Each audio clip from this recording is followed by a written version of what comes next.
Hi everyone, welcome to my channel. My name is Emma. I am 28 years old, and many people say I have a good life. I have a husband, a nice apartment, and a stable job at a bookstore. But deep inside, I am not happy. Every day, I wake up with a heavy heart. 1 year ago, I made a big mistake. I married a man named Leo. He is 32 years old. Leo is a good man. He is kind, gentle, and always smiles. But I do not love him. I married him not because of love, but because I was angry and sad. I wanted to forget my ex-boyfriend Alex, who broke my heart. I wanted to move on quickly, so I said yes when Leo asked me to marry him. At that time, I thought marriage would help me feel better. I believed that maybe love would come later, but love never came. And now I am the one who is hurting. Leo does everything to make me happy. He brings me flowers on Fridays. He cooks dinner when I feel tired. He writes small notes and puts them in my lunch bag. He calls me my sunshine and always kisses my forehead. Many women would feel lucky to have a man like him, but I feel sad because I cannot love him back. One night, we were sitting on the balcony. The stars were bright and the air was warm. Leo looked at me and said, Emma, I know you don't love me yet, but I believe you will. I will wait. My love is strong enough for both of us. His words made me want to cry. He was so full of hope. But I had no hope inside me. I felt like I was lying every day. I smiled when I didn't want to. I said thank you when I felt nothing. I was living a life that didn't belong to me. My mother once told me, Emma, love can grow with time. Marriage is not always about strong feelings. It is about kindness, respect, and patience. I tried to believe her. I tried to be patient. But every day I felt more and more like a stranger in my own life. One Friday evening, Leo made a special dinner for me. He cooked my favorite dish, chicken pasta with garlic bread. He lit candles, played soft music, and even wore the blue shirt I liked. He said, This is for you, Emma. You are my everything. I looked at him, smiled a little, and said, thank you. But inside, I felt empty. I could not enjoy the food. I could not enjoy the music. I felt like I was acting in a play, not living a real life. After dinner, Leo took my hand and said, Let's go for a walk. we walked to the small park near our apartment. There, under the old oak tree, Leo had proposed to me 1 year ago. He smiled and said, Remember this place? I told you I would love you forever. I looked at the tree, then at him. I wanted to scream, I don't love you, Leo. But I stayed quiet. I didn't want to hurt him. He looked so happy, so full of love, and I felt like a terrible person. That night, I couldn't sleep. I stared at the ceiling for hours. I thought about my life, my choices, and my heart. I asked myself, will I ever feel happy again? The next morning, my best friend Nana called me. She said, Emma, your voice sounds tired. Are you okay? I wanted to say yes, but I couldn't lie. So I told her the truth. I don't love Leo, I said softly. I married him because I wanted to forget someone else, but I feel trapped now. I feel sad every day. Nana was quiet for a moment. Then she said, Maybe you need some space. Maybe time apart will help you understand your heart better. I shook my head. It's not time, Nana. My heart just doesn't feel anything for him. Later that day, I sat with Leo on the sofa. I tried to speak. Leo, I said, I need to talk to you. But before I could say more, he stopped me. I know what you're going to say. He said quickly, Please don't give up on us yet, Emma. I still believe we can make this work. His eyes were full of hope again, and I felt worse. I didn't want to destroy his hope, but I knew I couldn't give him what he needed. I felt tired, like I was carrying a heavy bag every day. One Sunday, Leo asked me something that shocked me. Emma, He said, do you want to have a baby? I think it will bring us closer. I froze. I didn't know what to say. The idea of having a child with someone I didn't love scared me. I looked down at my hands and said quietly, "I'm not ready, Leo." He nodded slowly. He looked hurt, but he didn't push me. That made me feel even worse. He was always gentle, always kind, and I was always silent, always distant. That night, I wrote in my journal, "I feel like I'm drowning in this marriage. Leo is a good man, but I can't be the wife he deserves." I also wrote, "Sometimes I want to leave, but I'm scared. What will people think? Will they say I am selfish? Will they say I didn't try hard enough?" One evening, I packed a small bag. I planned to leave. I looked at Leo while he was sleeping. He looked peaceful. He looked happy. I stood by the door holding my bag, but I couldn't do it. I put the bag down and sat on the floor. I cried quietly. The next morning, Leo made coffee for me. He kissed my cheek and said, Good morning, my love. I believe in us. his words broke my heart again. I wanted to scream, "Stop hoping." But I stayed quiet again. I walked to the window and looked at the street. A dog was running, kids were laughing, and the sun was shining. The world was moving. But inside, I felt stuck. I didn't know what to do. I didn't know how to fix my life. I only knew one thing. I couldn't live like this forever. Before I share the rest of my story, I want to ask you something. Where are you listening from? It gives me strength to know someone is hearing my words, someone who understands. Please tell me in the comments. I would really love to know. The days passed slowly. I woke up every morning, made breakfast, went to work at the bookstore, came home, and smiled for Leo. But inside I was tired. I was tired of pretending. One Saturday, Leo came home early with 2 movie tickets in his hand. He said, Emma, let's go out tonight. Just you and me. I want to see you smile again. I nodded and said, "Okay." But I didn't want to go. I just didn't want to say no. That evening, I wore a nice dress and put on lipstick. I looked happy, but I didn't feel happy. At the theater, Leo held my hand. He laughed at the funny scenes. He looked at me often, hoping to see joy on my face. I tried to smile, but my smile didn't feel real. After the movie, he said, That was fun, right? I said, "Yes, it was nice." But deep inside, I felt cold. When we reached home, Leo made tea for both of us. We sat on the couch and he put his arm around me. He whispered. I missed you, Emma. I looked away. I didn't answer.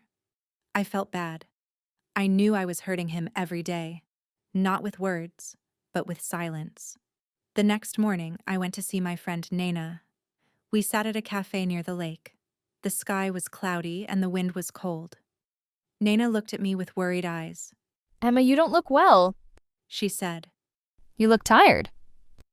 I took a deep breath and told her everything again. "Nana, I feel like I'm in a box with no door. I want to leave, but I'm scared. Leo is a good man. Everyone will hate me if I hurt him." Nana took my hand and said, No one can live your life for you. If you are not happy, you must be honest. Leo deserves the truth, and so do you. Her words touched me, but they didn't take away the fear. What if I hurt Leo too much? What if I regret leaving?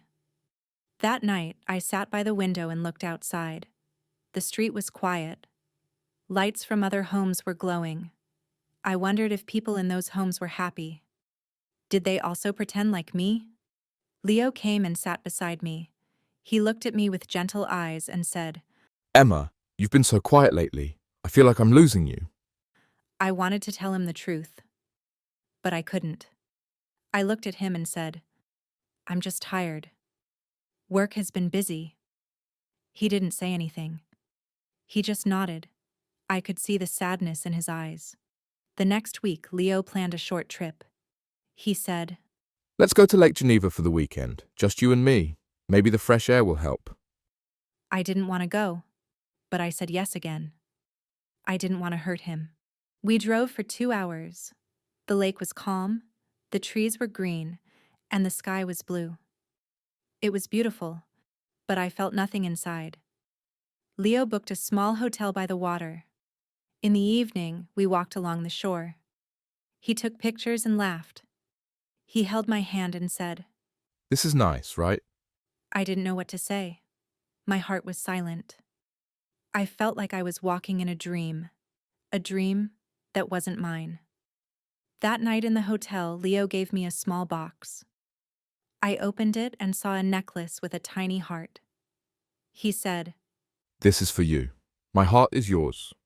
I looked at the necklace and felt tears in my eyes, not because I was happy, but because I knew I didn't deserve his love. Thank you, I said, my voice low. Later, when he fell asleep, I sat on the floor near the bed.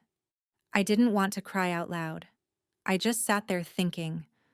I thought about the day we met. I remembered how kind Leo was to me when Alex left. He helped me, listened to me, and made me smile again. But I never felt love for him. I married Leo because I was broken. I didn't think clearly. I thought being with someone nice was better than being alone. But now I see it is worse to live without love. It's been 3 days since we came back from the lake. I keep trying to go back to normal, whatever that means. But everything feels off. Like I'm walking through a house I used to live in but don't belong to anymore. Leo is the same. Still sweet. Still steady. Still everything I wish I could want. He makes me tea in the mornings. Raspberry and mint. The one I told him I liked once. Months ago. He remembers things like that. He always has. I drink it slowly, pretending it warms more than just my hands. I don't know how to do this. How to look someone in the eye and tell them that you don't love them the way they deserve to be loved. Last night I watched him eat dinner, smiling like everything was fine, telling me about a podcast he'd listened to on the way home. I nodded, asked questions, tried to laugh at the right parts, but inside I was screaming, wanting to say, stop. Just stop. I can't do this anymore. I didn't. Not then. Tonight, though. Tonight I did. He came in with pastries from that little bakery I used to adore. They had those raspberry tarts. He said, like it was a small miracle. I looked at him and I just broke. I couldn't smile back. We sat across from each other like strangers, and I told him the truth. That I couldn't keep pretending. That I wasn't in love with him. That it wasn't his fault. His face. God, his face. I don't think I'll ever forget it. Like I'd taken the world he built for us and set fire to it in front of him. He asked if there was someone else. There isn't. Just a version of me I've been trying to become, and failing. I wanted him to yell, to slam a door, to give me a reason to run, but he just sat there, quiet, blinking fast like he didn't trust his own eyes. And then he said, I don't want to lose you. I slept on the couch. I didn't cry. Not really. I think the tears are stuck somewhere deeper. This morning, I packed a bag. A small one. Just the essentials. I didn't know where I was going. Still don't. But I knew I couldn't stay. Leo stood in the doorway. He looked tired. Older, maybe. Will you be okay? I asked him. He nodded, even though I could see the no behind his eyes. I stepped outside into the pale morning, the streets still half asleep.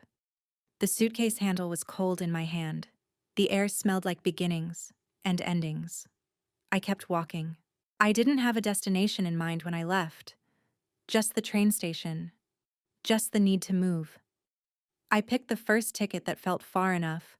3 hours away. A coastal town I vaguely remembered visiting as a kid. It wasn't nostalgia I was chasing. It was quiet. The kind of quiet that doesn't ask questions or expect answers. The train was nearly empty. I sat by the window watching the city blur into fields, then trees, then flashes of sunlight on water. I kept my coat wrapped tight around me, though it wasn't cold. just something to hold on to. My bag sat on the seat beside me like an unfinished sentence. A woman across the aisle watched me for a while. I think she could tell I'd been crying, even though my eyes were dry. There's a look people wear when they've just broken something they loved. I'm wearing it now. By the time I arrived, it was late afternoon. The air smelled like salt and old wood. Gulls screamed overhead, and somewhere, a dog barked like it was announcing my arrival.